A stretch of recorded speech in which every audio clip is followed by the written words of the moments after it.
Salut les copains, pour cette semaine, je vais penser faire un peu différent, de vous préparer une petite capsule sur comment se construire une scie pliante pour aller en forêt, avec tous des matériaux là, qui sont faciles à trouver, des petits outils faciles aussi. Et vous pouvez chercher sur internet là, Bossa, Boxa, etc. Et on va commencer par le début, on va aller déligner notre bois dehors. Nous, la nôtre, elle va être faite en sapin aujourd'hui. Délignage de mon sapin afin d'en faire des morceaux pour construire scie et manche de couteau.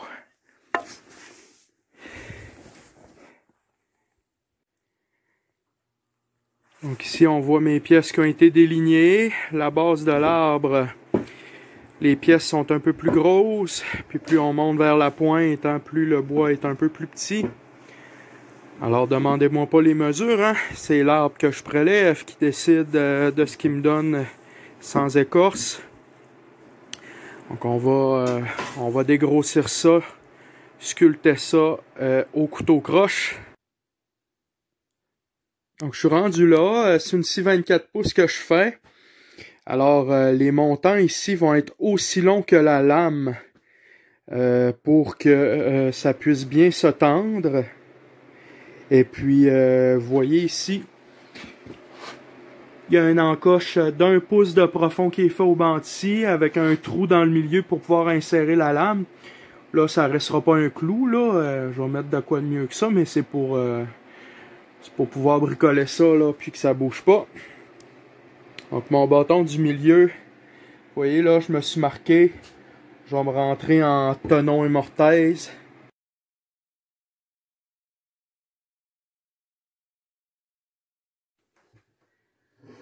J'ai un tenon de fait. Donc, vous voyez. Ça s'emboîte parfaitement bien. Alors, pour faire ça, j'ai besoin de 2 outils. Alors, j'essaie tout le temps de vous montrer des trucs simples. Hein? Cette petite scie-là, regardez, la lame est vraiment mini. Ça travaille bien pour faire des petits détails. Un ciseau à bois d'1 pouce, tout simplement.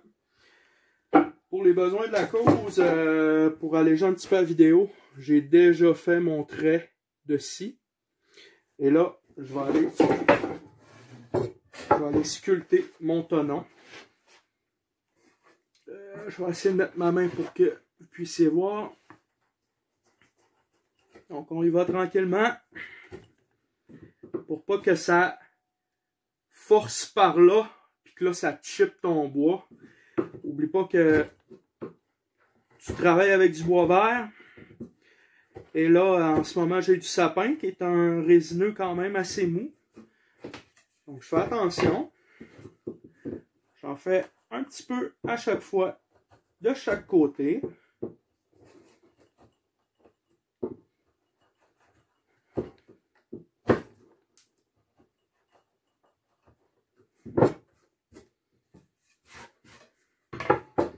Donc, je me baisse tranquillement.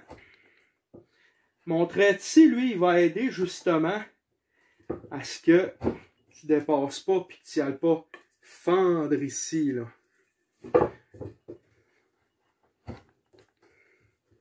Ciseaux à bois, ça coûte pas cher en quincaillerie. Aiguiser ça, tu n'as pas besoin de la grosse affaire non plus, là. Écoute, moi, ça fait quand même longtemps que je fais de l'ébénisterie. Je suis équipé, mais je te dirais que on est capable de faire quand même pas mal de belles choses avec des petits outils simples. Il suffit d'être passionné, prendre ton temps. Et puis moi, j'étais quand même assez perfectionniste. Je le suis encore dans ma tête pas mal, mais j'ai appris à trouver du beau dans l'imparfait. Puis c'est ce que je trouve beau de ces objets-là. Tu sais, tu peux t'en acheter une scie sur Internet, là. 135$, ça va être parfaite. Elle va être en icori ou en frêne. Elle va être sablée top notch, un beau vernis au gun. Mais c'est le fun, les affaires fait main. Le bois que tu es allé chercher en forêt. La belle journée que tu as passée. L'arbre que tu as sélectionné. Moi, pourquoi j'adore le sapin? Premièrement, je trouve que le grain du bois est beau. Et c'est un arbre qui est tellement léger. C'est un bois qui est très très très léger. Et je serais surpris de peser une de ces scies-là par rapport à une en aluminium. On va vous dire que du sapin, là, c'est vraiment, vraiment ultra léger. Fait que vous voyez, là, mon tonneau, il est fait.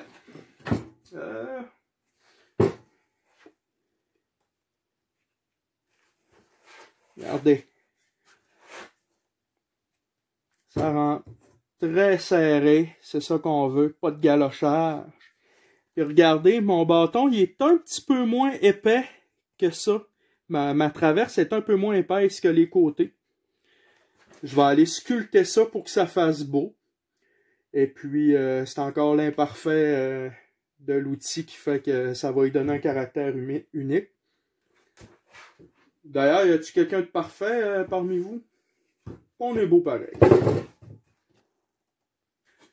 Dernier bâton, le central. Lui, là, on va y garder le bout carré le plus possible.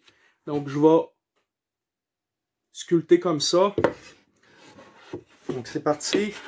Vous voyez que quand il n'y a pas de nœud, là, couteau croche, là, c'est assez violent. Et vous n'êtes pas obligé de faire rien de parfait. La beauté là-dedans, dans l'amour, dans l'effort que vous allez mettre dans votre outil. Et puis,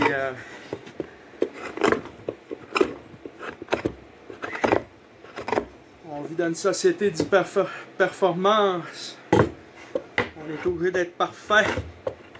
On n'a plus le droit de se tromper. Quand on fait des petits projets comme ça, là, au couteau, puis bushcraft un peu, dans l'esprit patrimonial aussi de nos ancêtres, ben, on peut se permettre un petit peu d'imperfection. C'est dans cette imperfection-là que les gens vont trouver ça beau, ce que tu as fait.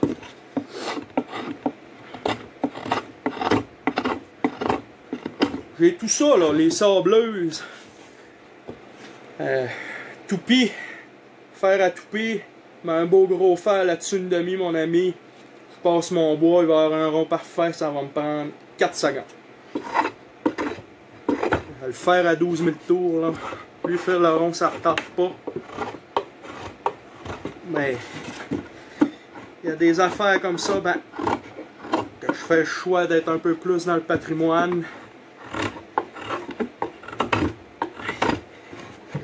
Je pose des OG dans une maison, je peux vous dire qu'il n'y a pas un cheveu humain qui peut passer entre mes joints. Puis quand je fais ça, ben c'est une autre mentalité carrément. Ça s'explique pas.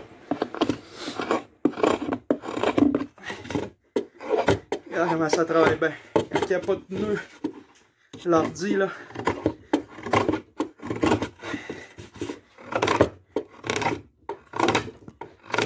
Ah, moi s'occuper.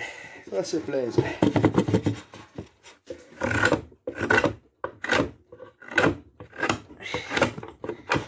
Attention de garder mon carré.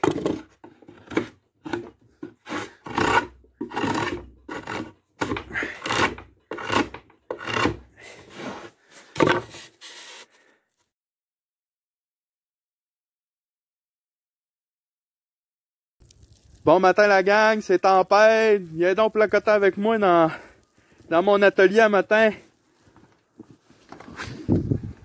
Fait que tu vois, il s'est passé de quoi ici, hein? Fait qu'on va finir matin de sculpter ça. Pour les pins, il y a un quart, 2 pouces et demi de long. Je vais faire ça avec ça. Je vais me mettre un belle petite oreille de lapin l'autre bord, zip zip. Puis ça n'a pas besoin d'être serré, hein. C'est pour tenir ta lame en place dans le bâton. C'est pas pour la mettre serrée là-dedans. On s'entend? Là, si t'aimes pas mes pins, fais-toi-en à ton goût, mon chum. Hein? Donc, tu vas peut-être te dire, ah, j'ai peur de perdre ça dans le bois. Moi, je vais m'en mettre un kit de plus dans mon sac à dos si des fois, là, j'en égare une. Mais bon, c'est ça. La lame que j'ai utilisée, c'est une lame qui est un peu spéciale, regardez. Elle a des dents de coupe, puis elle a des rockers, comme une scie mécanique pour se vider plus rapidement. Puis elle se trouve en toute bonne quincaillerie, là, mais moi c'est vraiment celle-là que je vous conseille. Pour le bois mou puis bois sec, là, ça travaille super bien. Après ça, j'ai utilisé mon couteau au croche, mon fidèle couteau au croche. C'est traditionnellement fait avec une lime.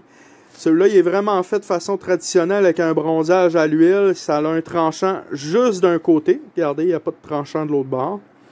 Et puis, ça travaille très bien comme vous l'avez vu. Vous pourriez faire ça avec votre couteau de survie, votre couteau bien normal, en y allant là, plus vers l'extérieur. Un X-Acto. Un X-Acto. Hey, là, je vous vois, hein, Yannick, un X-Acto, tabarnak, on va se couper. Ben, n'importe quelle lame, tu vas peut-être te couper, mon chum, hein? T'as une lame dans les mains. Mais un X-Acto, ça travaille bien maudit. Fait que, vous pouvez peut-être utiliser ça aussi. J'essaie de rendre les choses simples pour vous. J'ai fait des encoches pour que ma corde puisse aller là. Mon bâton aussi qui va me permettre de tendre ma corde. Je vais finir de le sculpter tantôt. Puis hier soir, j'étais dans mon salon, j'essayais de penser. Là. C'est pas tout le monde qui sont habiles à faire des tenons comme ça. Tenon mortaise. La mortaise, c'est l'encoche. Le tenon, c'est ce qui rentre dedans. Et puis, je vous ai ce matin fait un autre modèle, regardez, avec un V. Donc, tu pourrais faire ça avec un V, comme ça. Là, il est exagéré, là, c'est que tu comprennes le principe. Donc ça n'a pas besoin d'être solide là-dedans à 100%. C'est juste pour empêcher de galocher puis prailler là, quand tu installes ta scie. Fait que ça pourrait faire l'affaire. Il y a des tannants aussi qui vont me dire « Ah, t'aurais pu, là, enlever de la matière encore pour faire vraiment un moyeu, puis percer un trou dans le fond là pour que ça rentre là-dedans. » Oui, t'as bien raison, mon copain. Tu le feras comme ça si tu veux. Moi, je trouve que c'est d'enlever beaucoup de matière dans un si petit morceau de bois. Et ce n'est pas nécessaire pour la solidité. Je vous le garantis. La corde que je vais utiliser pour tendre, c'est de la corde en nylon standard 1,8. C'est de la corde. Je sais que la paracorde 550 est vraiment populaire dans les groupes de survie, là. Mais moi, j'essaie tout le temps de te montrer des affaires qui se vendent en quincaillerie et qui sont faciles à trouver. Puis je te dirais qu'à peu près n'importe quelle corde, là, tu vas être capable là, de t'arranger. Tant qu'elle est solide pour être capable de twister un peu. Puis ça, c'est de la corde qui est vraiment solide. Regardez, ça, c'est des raquettes que j'ai tressées il y a une couple d'années. Puis elles sont toutes faites en corde de nylon. Avec un beau vernis marin. Puis c'est indestructible, là. Ça fonctionne très très bien. Fait que c'est ça. C'est de la bonne corde. Fait qu'on finit la sculpture de ça, les amis, à matin. Puis en se placotant un peu comme toujours. Fait qu'on remet ça final à notre goût avec le couteau au croche. Peut-être que tu t'es dit... placer ça un peu. Peut-être que tu t'es dit, hey, ça a l'air dangereux. Non, c'est pas si dangereux que ça, là. Yannick, tu travailles vers toi avec une lame. Ben oui, hein, c'est le même que ça travaille, le couteau croche. Crooked knife en anglais, Makotagan en inou. Et n'importe quelle lame, tu vas pas te blesser. Puis pour pas te blesser, là, couteau qui coupe. Tu vas moins forcer dans ton bois. Hein? Ça va être mieux pour toi. Puis tu vas être plus prudent aussi. Tu vas te méfier par rapport à un couteau qui coupe pas. Donc ça, c'est la base. Couteau croche. J'ai idée de peut-être en faire une coupe là. En tout cas, je reviens avec ça. On se fera une capsule couteau croche. Je suis certain m'avoir plein de questions là-dessus. Là. Je vais vous teaser un peu avec mon Mon vieux qui a 100 ans. C'est beau, hein? Ça, c'est quelque chose de super précieux que j'ai. Il est en sapin, le manche, en passant. Super léger. Fait que, bon, fait que c'est ça. Fait qu'on finit ça, on rondit ça à notre goût. Puis, pour la corde, tantôt, je l'en parlais, là. Ça se vend au pied. Hein? T'es pas obligé d'acheter un gros maudit rouleau de main. Ça se vend au pied. Tout quincaillerie. C'est facile à trouver.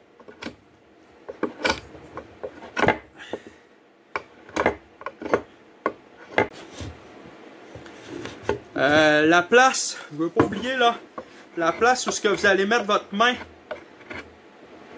Moi j'essaie tout le temps de rapetisser un petit peu là, le bâton à cette place là. Regardez là, je vais vous le faire avec mes mains, le bâton, je le rapetisse, il regrossit, pour que ça soit vraiment confortable pour la main. Ça c'est un petit détail là. Regardez, je garde sa grosseur, on rapetisse un peu, puis on revient pour le reste. Fait que ça, c'est mon bord pour la main.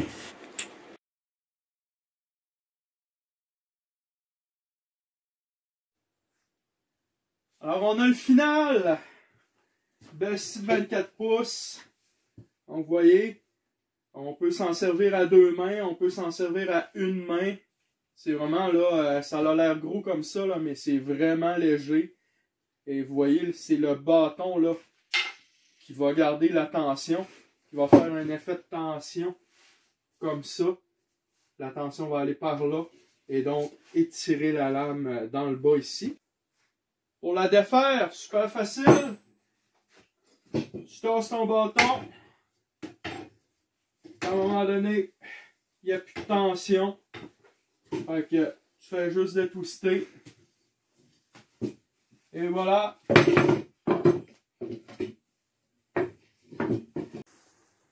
D'accord, teste ça le matin, une petite bûche de pain gris.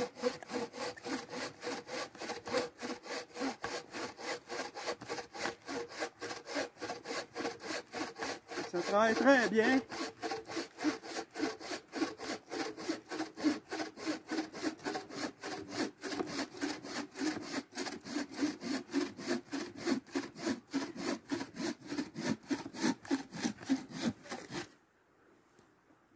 Voilà, fait que j'espère que vous avez aimé mon petit vidéo. Passez à la prochaine la gang.